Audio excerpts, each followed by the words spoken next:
Just over 5,000 customers are still without power after all this windy weather swept through Northeast Ohio. Most of those outages are in Cuyahoga and Lake counties. As well as Euclid, and that's where we find Austin Love this morning. Yeah, Austin, what is currently going on outside at your scene, and what are the first steps that need to be taken if the power goes out in your home?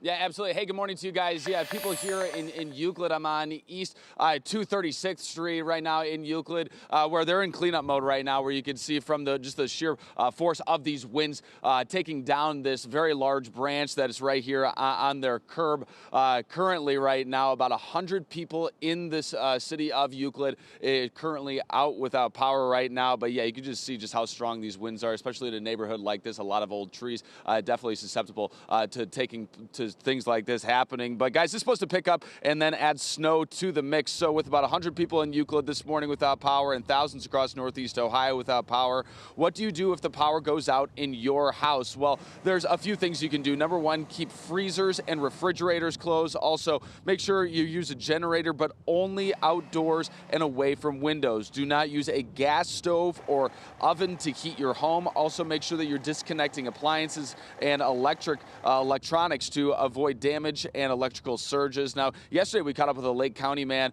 who was without power but fixing his generator. He said that he's just simply thankful that the temperatures aren't any colder. I feel bad for him. Luckily, it's not 20 below zero.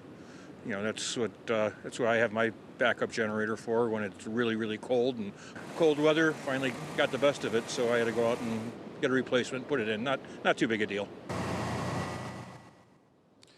It's a live back here in Euclid, and looking ahead, especially as Matt's talking there, supposed to get these bitter cold and snow adding into this, in the next couple of days, in the next couple of weeks. But you want to make sure that you are planning ahead. So make sure you have extra self-sustainable food, that's storage food, and also flashlights, batteries, and plenty of bottled water, guys. Yeah, a lot of good tips, Austin, because you never know when it's going to happen. It doesn't happen often, but when it does, boy, it's a big impact.